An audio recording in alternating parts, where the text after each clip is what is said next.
Lunaku lupya wiki mpya mukama agituwadde wasizootya ssebo wasizootya nnyabo omulungi ali ku munnyo eno yo program tambula n'okumanya nzitisa kyatagenda ndina omulungi Susan Makula Bujingu. Stanbic Bank yekuleetera program eno buli kimu ekifuula kyangu yitirayo looni bajja gikuwa ate munaye waliwo akapya osobola okwewola ku FlexiPay. Esente zebakuwa zenkanaakada bazigeraageranya n'emirundi gy'obadde okozesa FlexiPay n'engeri gy'obadde otambuza mu FlexiPay.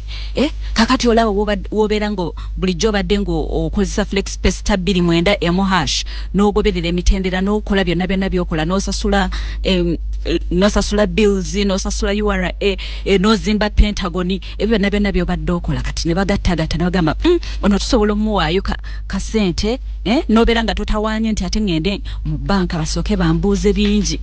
olaba Stanbic byonna weebyangu kale gyeyunire FlexiPay gikozese byonna bajja kuba nga babifuula byangu yeeyo Stanbic Bank. Tuzze mu program tambula n'okumanya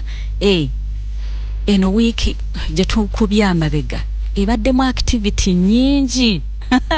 akansooke nkuliseeyo omulungi Susan Makula Bujingu ku activity zibadde nyingi nga mulabe eno nga mulabe eri kubeera busy ng'oli busy mikolo ku mukolo okitegeera njagala okulisayo buli omu especially abaweza ba Salt Media ku mukolo gwa muto waffe abasinga abamuto waffe Gillian ate abamu mukulu waffe Kifumulo bombi bakozi ba Salt Media ekituyamba nti bali mu department za njawulo ne baba kubanga ba department y'emu tekyandibadde kyangu abagala n'okuba nti we bajjanga banyigidde olwoshe ekyuka kati wakafaananyi El Shaddai ne Witini nga mwani bamukyala so netebaza Mukama Katonda olw'obufumbo bwe yabawadde ekkula lyabatuusizzaako naye nkubuulire era Katonda yakiraba Witini ne El Shaddai tebasobola kubeera mu nnyumba emu bo baba tebanneekuba ennyumba nga bagyokye nga balina obeera tebaza Mukama olw'ekyo ate twebaza ne ttiimu yonna eya Salt okubeera supporting mwe bali kubeererawo baweereza bannaffe n'abazadde saidi zonna tubeebaza ne betetwayise bambi mutusonyiwe mukolo gwabadde gwa munju nnyo kwabadde nga kukyala anti okukyala kuba kwa munju naye tujja bayita ku mulala omunene kuko ate era mukulikeyo mu weekend tulinayo emisinde emirala mukulikeyo mu birthday run eya Ssaabasajja Kabaka tulinayo emirala egigenda okubeera ekkololo omujozi gwe nasoose ofunako gwa El Shaddai manyi abajja kusiba ate yalina omujozi ne t-shirt byanjawulo anti so tulinayo emisinde emirala gigenda kubeerayo ku Sunday obula oyo omuzzukulu alidde bigago so emisinde egyo gitegekeddwa General MK ne Patriotic Club nga gyakuba nti kulinga bwonna ogamba nti tudduka kulwa ensi okubanga etabanguse mu mbeera y'obudde amataba nga boogalaba so kulaga obumu obwo so ku Sunday saa 12 beera ekkololo kunyumirwa ate nga tukola dduyiro ate nga wetutambulira mulamu ogwo mukulikeyo ne mu services ez'enjawulo byomu gyasabira oba wagenze mu kereziya aba Saturday mwagenda naye ba church still aba Advent Anglican Church abalokole abakristaayo mwenna mukulide basito bange ogoberera Kristo oba oli mu Mormon Jehovah's Witness basito bange ogoberera Kristo kulikayo mu weekend febya bya Saturday and Sunday Your weekend was full of activities. Saturday waliyo Dr. Bosa so nayo ne tukiikirira Salt Media yonna mbadde kukenfulinzo oyogere obadde okaleseeyo naye kulikayo kulikirayo ddala Amina tebaza Mukama obutabanguko mu maka nanyumirwa mu speeches ezaakolebwa ku mukolo gwa Gillian waliwo yagamba Patrick obutabeera mu SMAU Stingy Men's Association kakati n'omulala n'agamba Gillian obutabeera mu SWAU nze ne SWAU nali simanyi nti nagitegerera abakyalo oluusi sina ssente kubanga abaami si kyekintu kye banoonya ennyo mu bakyala omwami omukyala bw'amuwa ssente oba n'amugulira ekintu kyonna kiba kyewuunyisa nnyo kubanga mu nsi yaabwe kuva mbuto abasajja tebaba nnyo ku side ya receiving end bebawa so abakyala usually stingi yaabwe tetera kuba nnyo ate ku ssente mubiri gwabwe asobola otuuka mu bufumbo nga kyekyokulwanyisa kyalina lindako omubiri bagugaanira bagugaanira yeyo swawu alike yabakyala esinga kubeera awo saatuuke omukyala wamanya amaanyi ge obunafu bw'omusajja ge maanyi ge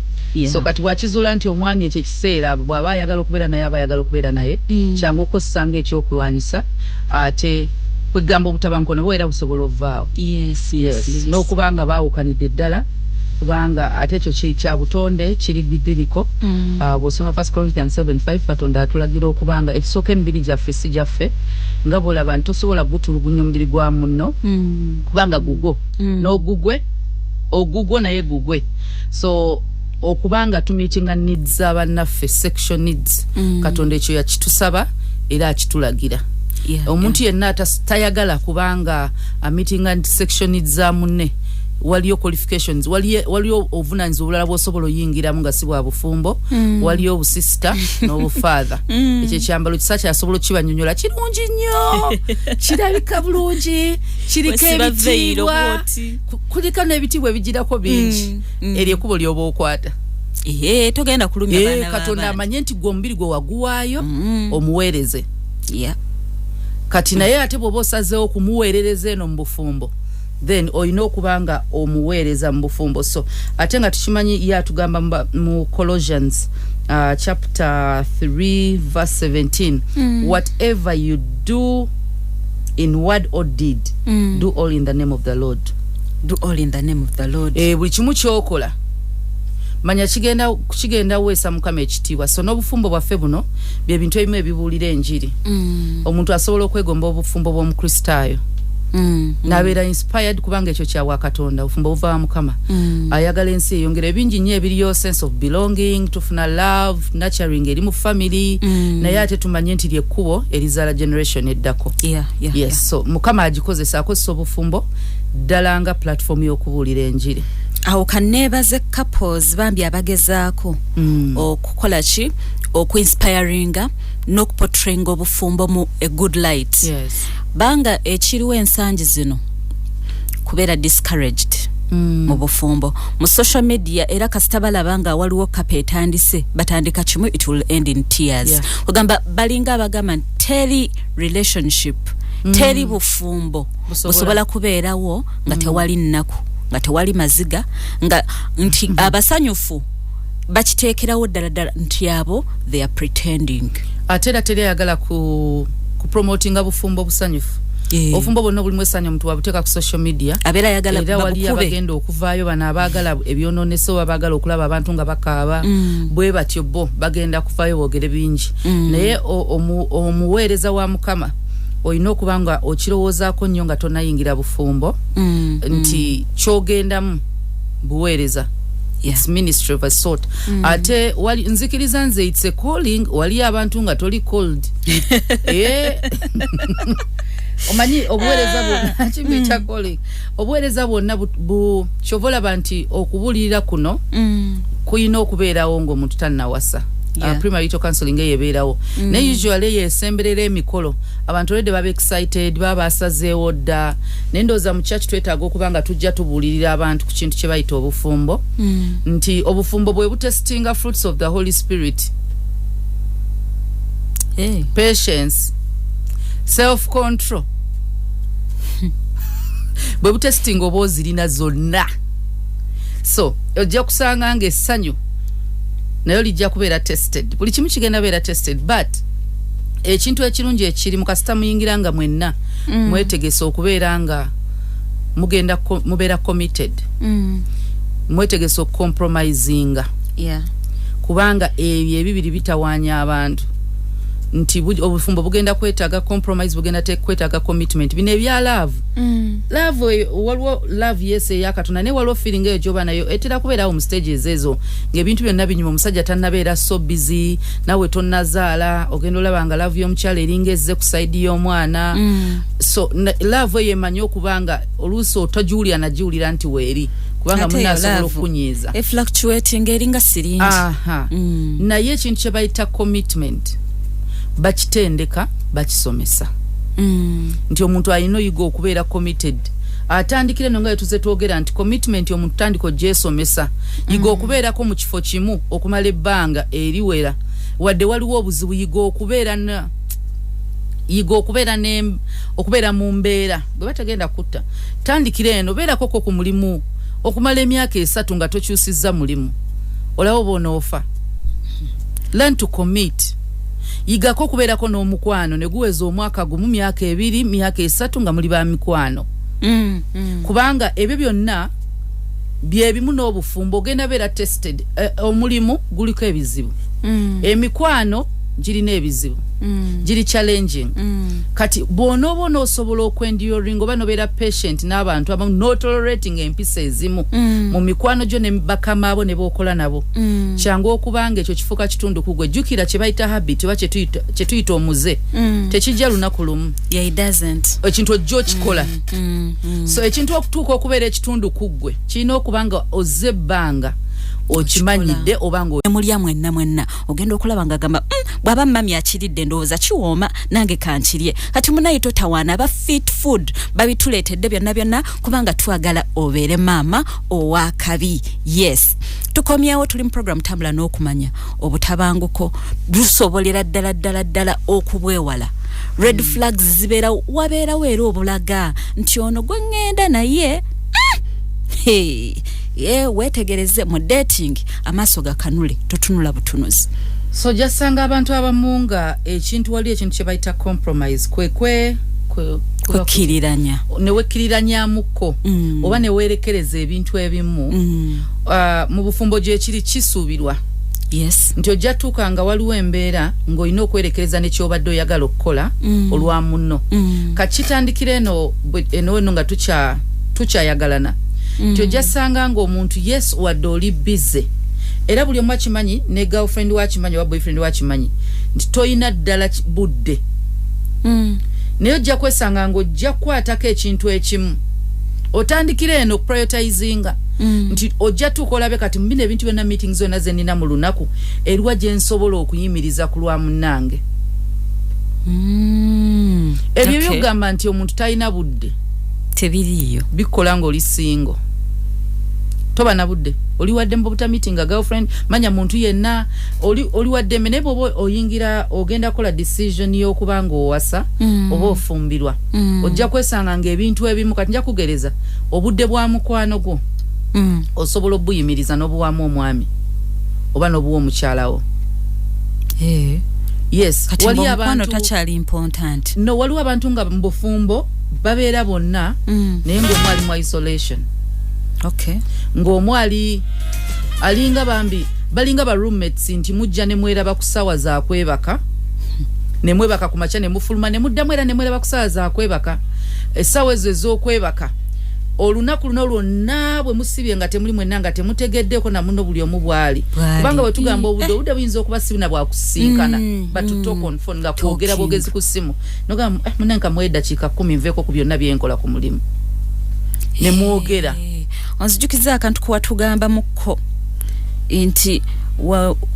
nawe oli omukyala twali kubaami ndowooza be babetera okubeera bize okusinga bebeefuula ennyo bize sikwefuula babeera bize nti omanya omuntu wo nti ono obudde tagenda bumpa gwe neweefikisingawo lwampaka osobola okumanya programs eza week nogala naye kati program ye week ena ayina kino na kino amazima ng'olaba omwami wo tayina watolera mu budde especially abantu be bakozesa omuntu yenna nga bakyamukozesa obudde tebuba bubwe kusalawo buba bwa mukamaawe naye nawe wadde bakozesa kyeteekemu nti buli lunaku ninafunayo obudde obwa munnange. Teri relationship ezimbiwa nga tewali communication yesooka yene ey'okuba nti omanya munno bwali naye oyina okuba nga ofunayo ko ebintu ebimu byogamba ne wekkiriranyaako ko nga bw'onoogamba naye nze ndi principled ekintu kyange nkyagala bwenti ne bwenti ogenda tuka mu relationship nga byoyagala bwotyo ne bwotyo kati mugenda kutuula babiri n'oli naye alina ebibyo byayagala buli omwalina byayagala nga bwe twayogera nti teri muzadde aweera mwana muwala kuva mu buto n'amuteeka ku ssomero n'amala university nga ebyo byonna yabimuyisaamu kufumbirwa yera ina career jatunulidde omwana we jagenda okubaamu kati wali omukyala ayinza okkera n'agamba naye bwe mbalabalamu ebintu bino byonna omulimu guno kangute olw'amaka gange wadde abadde akyagala asobola okukikola naye si ggwe kimugamba kikola walina okubaawo ensonga lwaki akikola ate era abakyala abasinga abakola ekintu ekyo bamala kusensinga nti waliwo ko financial security singa embeera yonna singa mbeera nga siina kintu omwami ono asobola okundabirira naye toyinza kwagala munno aleke emirimu nga naawe okimanyi nti si buli kimu nti okimuwa omulimu guno gwe gulinga ka backup kenti bw'oba tofunyeewo za kino asobola okwongerezaako ate yinza n'okuba nga byonna obimuwa naye ng'alaba tebijja bamala so ojasanga abakyala abamu nga n'emirimu bagireka abakyala bamanyi n'okuleka emikwano kubanga omwami tajagala bambi omukyala n'agamba kankireke n'akita kati abasajja kiki wali otadde ku lwa munno nga nawe okimanyi nti ekintu ekyo kati ekibatabula ewaka kyekyo tulina okitegeera abakyala nti yes abaami balina ebintu bye baagala okukola balinayo hobbies zaabwe of course balinayo interest bwabwe nti oyinza okeera nga muntu wa mupiira naye omupiira nawe lowooza ku munno waliwo omupiira omwangu gw'okulaba guyita Premier League over time yabawo Champions League nga yaggwa saa 6-7 ogumuzikirize bannyumize mu wiiki olinamu ennaku 2 ez'okuba ng'odda ssaawa 7 kati oluusi bwe budde bwe mubadde mulina bw'oba obadde okola kuva ku makya paka lwaggulo so essaawa zo ez'okubeera oba essaawa zo ez'okubeera naawe zeezo kati ekigenda obbatabula obudde bwe wabuwadde ekirala obwadde omupiira kati ate nga kyandibadde kyangu gwa season naye tuula omunnyonnyole ng'eswiri omanyi omupiira ngwagala omanyi waliwo ekintu kyonnyonnyola munno wadde abadde ekintu kinaamunyiiza n'akita kubanga mwayogedde ne wabawo omuntu akikola with impunity teri kye mujja kunkola jagenda ngulabe nze musajja mu maka ne wabawo n'ayogera ne munne si nti ali wansi wa mukyala we just muwa kitiibwa kumulaga nti naye afaayo okumulaga nti obudde bwabwe abadde abuvaluwinga abw'ekitiibwa kati n'ayogera ne munne n'amugamba omanyi saawa eziti ku mulimu tuvayo saawa 2 naye lwayo tugenda lwayokko waliyo meeting egenda kuggwa leti saawa nga 3 atawo tugenda kubawuko nannyonnyola munne si omusajja atannyonnyola mukazi we tekitegeeza nti oli w'amaanyi onannyonnyola w'amaanyi nnyo omuntu yenna akkakkana kyogamba Yesu okunaaza ebigere kyamuggyako obwa Kristo humility strength amalala bunafu simanyi kati okubanga munoono ate mwe mwenyini ebigambo mubiyita better half ekitundu kye ekyokubiri kino kyolina tosobola kubeerawo nga tekiriwo n'okyebuuzaako bw'oba omaze lwaki omuntu onaaba bitundu byonna olina ebitundu byonna banogamba kino kyo siyinza kuzibya nga sikinaabye wasobola mala naku 2 nga sikinaabye alina kuba mukyalawo nti y'omuntu tosobola kukola kintu nga tategedde alina okumanya sinti ate abakyala tebalemesa abakyala tebagana omukyala ye kyayagala oyogere naye communicate mugambe nti omanyi tugendako n'emikwano gyange wiiki ejja ku Lwokusatu kati naye mu bintu bya planning okubanga mwoli ku Lwokusatu toliimu era amanya nti eyo wiiki omwami wange siri naye ayina gy'alaga kati omwami tukakkane so jja kwesanga nga waliwo ebintu ebimu byogenda kati emikwano gino gireeta obuzibu mu maka mu ngeri kinti omunna asobola okubanga ali uncomfortable simanyi wankiyogere ntya emikwano gyo sibe bantu bayagala jimmalako emirembe lwaki tumanye nti fena tulina preferences za njawulo bintu byetwagala bya njawulo kyetusooka okumanya kyetusooka okuba nga tutegeera choice ya mukazi we eva mu kyayagala gye mikwano gye egyo gyolaba ng'emiralu gyolaba ng'egibowa gyolaba ekintu kyonna kyolaba mu mikwano gya mukazi wo bayagala alina n'ensonga olina testi ndala ku buli kimu tosobola kulonda abo nga mikwano gyo era oyina ekika ky'emikwano ky'olonda kiva mu kyoyagala ne values ebintu bingi ebigenda okuleetera okulonda emikwano egyo. Kati sooka okitegeere nti temufaanagana mu kwagala bintu era kyova olaba ojjasanga nga gw'oyagala kala emyufu ng'ayagala kala enjeru, oyagala nnyo black, omulala ayagala orange. Kati kala ezo nga bwe mwawula ne mu choice y'emikwano bwe mwawula. Kati ekimu ekigenda okuleetera okulaba nti emikwano gino si mirungi ku mukyalawo, tesitiyo ndala ku ye, tegigifuula mibi. Okay. Obubi bw'emikwano biva mu character. Kubanga character eyonoona, bad company corrupts good habits. Yes. Kasitola bange emikwano mu character mu neeyisa mbi osobola advise mukwano gwo towa order wabula mukyalawo, wabula omwami wo. Lwaki wamusanga najjo ono omuntu omukulu mu bintu byeyafunamu eddembe okulonda. Teyalonda bazadde, teyalonda baganda be. So choices ezisooka mu bulamu gy'emikwano. Egyokubiri yeggwe, you're the second choice. Kati egy'emikwano mulage bubi bwagyo yasalewo. Yes, mulekere amanyi g'okusalawo. Gamulekere. Kubanga bw'onooba mujjako nga tasazeewo ogenda fuuka mubi. Yeah. Agenda kulaba nga omuntu ayagala omu isolating omujjako buli kimu kyayagala. Kati wonookola ekintu ekirala era n'omugaana. Bote wanzijako mikwano gyange nga kidda kitegeeza Cynthia takuwadde kitiibwa. Munda mu ye teyali satisfied na decision eyakolebwa. Yasirika busirisi nekitiibwa kyo nakikuweerawo ng'asirise. So mu kubanga buli omu alina ebintu byayagala byanjawulo, mu mikwano gyaffe tegisobola kufaanagana. Values zaffe eziba tezifaanagana, emikwano tegigenda kufaanagana. Katonda buli muntu obwongo yabuleeta bw'atyo nga buli omu alina kyayagala kyagenda okukola. Kati emikwano gino gitabula kubanga tetuganye okukkiriza nti si yeffe, nze sinze Pastor Bujingo si yenze, so choice ye endala ku yange. Pastor bw'anaaba alonda emikwano alina by'atunulira, nze mba nonda emikwano nange nina byentunulira. Kati ekitulina okwetegeera nti biba byanjawulo. Naye ebitali bya bulabe muleke. Bw'abanga budde bw'atwala obungi n'emikwano gyo, musabe akuwa obudde. Toleeta mikwano si gy'okulembeza ng'oyogera, gwe weeyogereko akuwa obudde bwo. Naye bino ebintu by'okwewa obudde olumu byetaaga mu timetable. Sikulimba ogenda okulaba nga mwembi muli busy naye ne mutowa order nti Thursday lunch time yaffe aba kituufu, ne mugamba nti kakati oba Saturday essaawa bweziti,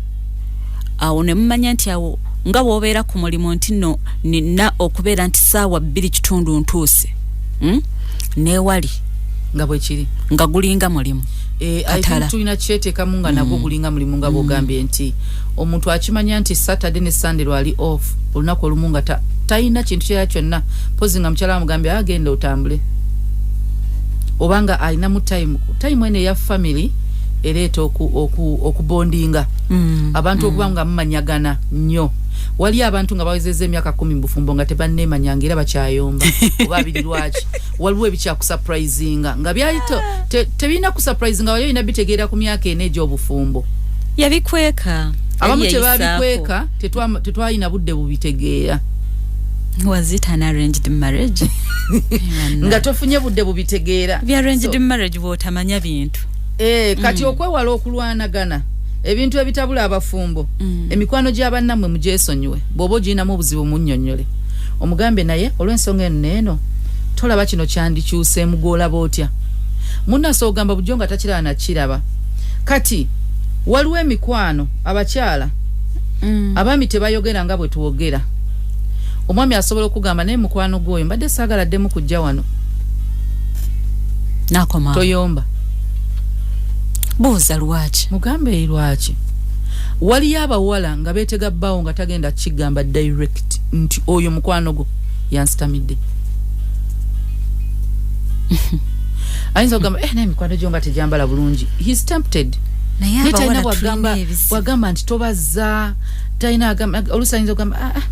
nomugamba mikwano gyange gigenda kujja, nagaa nedda olwaliro tegijja, mbadde njagala tubeere ffenna, kyokka katoyagala mikwano gyange kujjawaka, naye ng'abamanyi buli lwe bajja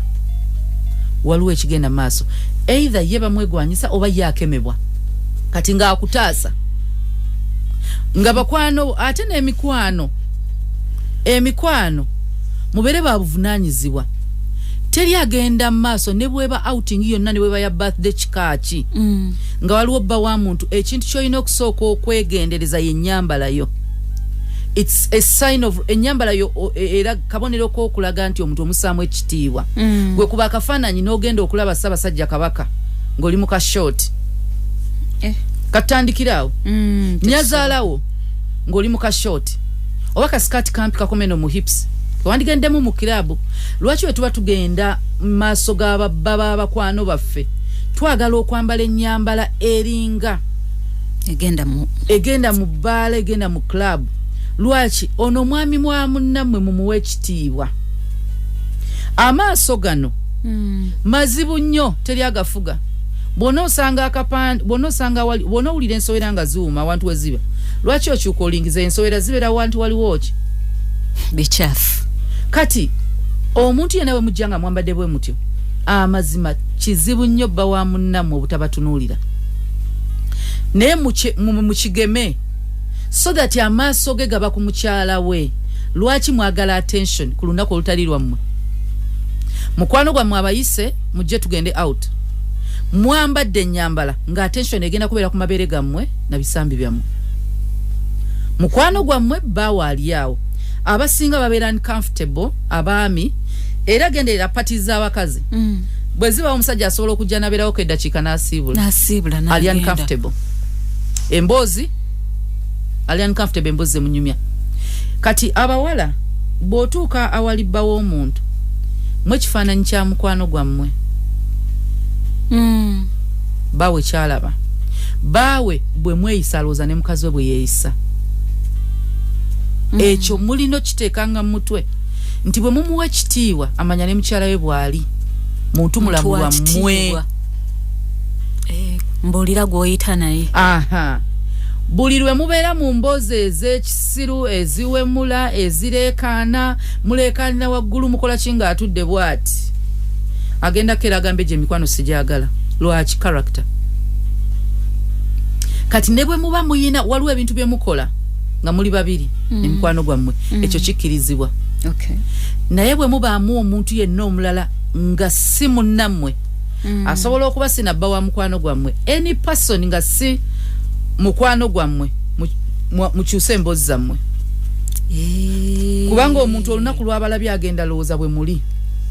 We tubeera nga ffe tumala gasaaga tumala googera buli kimu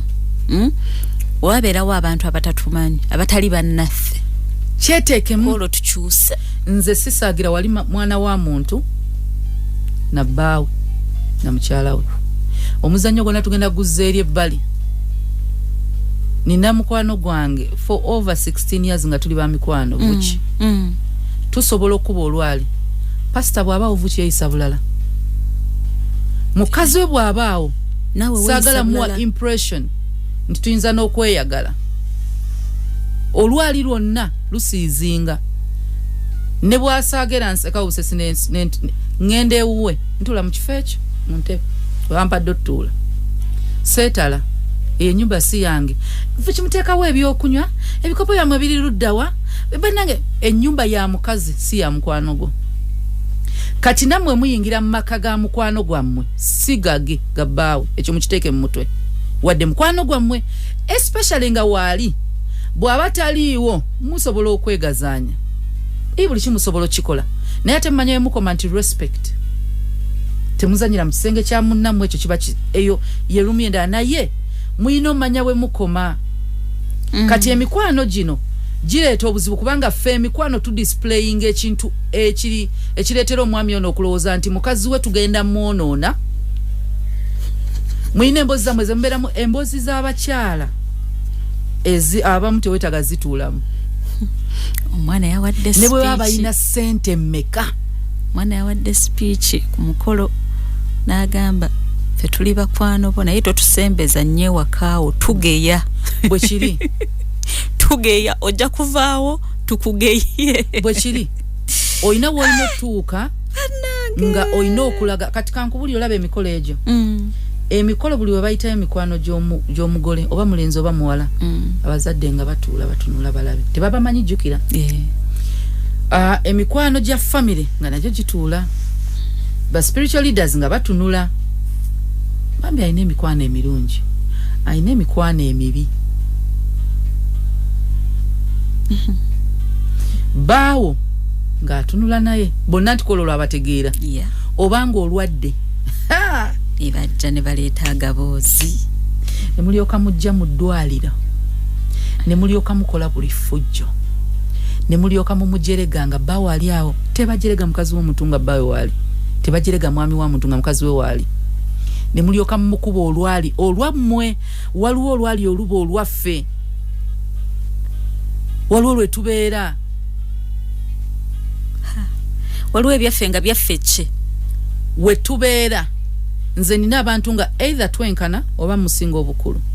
naye abasingira ddala bano kasita abanga omwami w'omuntu mukulu waliwo omuntu nga abadde mukwano gwange kati bawagirya nabadde mukwano gwange era bw'ona osanga n'engeri gye tunyumyamu ndala kubanga tubadde ba mikwano naye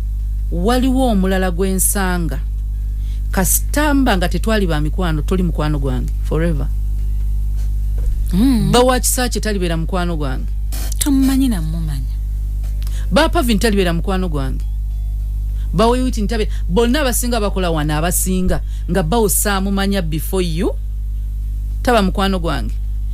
nebwemba nessimu ofune enamba ye kirina okuba nga tulina business transaction esukka fe okwemanya ate eba fomo sibyeta no mister ntera kwogera mister abasinga naye tekubaako ddiya kale mukwano mukwano gwange bwa misinterpreting a message ate twanguwa nze nyanguwa kati eje emikwano gyasanga ng'omwami atya buti naye nga abadde tolina buzibu ng'emikwano just nti muganye okumanya tukomawa naye bannaaye naffe abatextinga simanyi ngeri iwa gye twajja bino ebintu ebya buli omu okumuyita dia buli omu muyita mukwano buli omu okumuyita han ati abantu bamwe aba abali special spouse wo yo ogenda muyita biki buli omu muyita hi han hi love so omuntu yenna ng'oli mukwano gw'omuntu bambi mutaase mukwano gwammwe abeere n'amaka nammwe abasigaze twagala asigaze amakage naffe atusigaze ngaba emikwano tulina okumanya we tukoma ate kanoko ndowooza kenjagala buli omu agende nako ennyambala yo yeraga ekitiibwa kyowa gw'osisinkanye ennyambala yo yeraga obaona omuntu omutwalanga trash oba omutwalanga ow'ekitiibwa oba omutwala gwe kiyite kyoyagala naye ennyambala yo trash kasasiro oyogedde kyaki ekyo ng'okirese mu luzungu akatalekeka twewala okuyisa abantu nga bwe batuyisa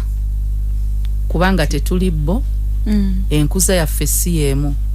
your character is different era waliwo omuntu eyandigambye nti muvume ndaba yakuvumye mugambe ekintu kimu character yange si bweri mukube kubanga akubye that's not my character musoze kubanga akusozeza mugambe si bwe batyo bwe bankuza so teweetaaga kyusa mbeera zo na character yo olw'abantu engeri gye bakuyisaamu gwe sigala nga bwe wakuzibwa sigala nga bw'oli sigaza values zo so ne baba bakoze eki gwe sigala ng'oli wanjawulo abantu abamu munnange basobola okukyuka lwaggwe engeri gye weeyisizaamu wadde bakuyisiza bubi yes naga bannange omuwala oyo nga kye namukola naye talina kye yankola gwe tokola kye bakoze kubanga oli mulala era oli wanjawulo nga basobola n'okukuwolereza nti oyo ekyo takisobola oyagamba omulinnya nako n'otambula wadde bayinza okyogera mu bubi it's okay ne Yesu bwe yali omusiru takusiruwaza kwotera nnyo katugamba takusiruwaza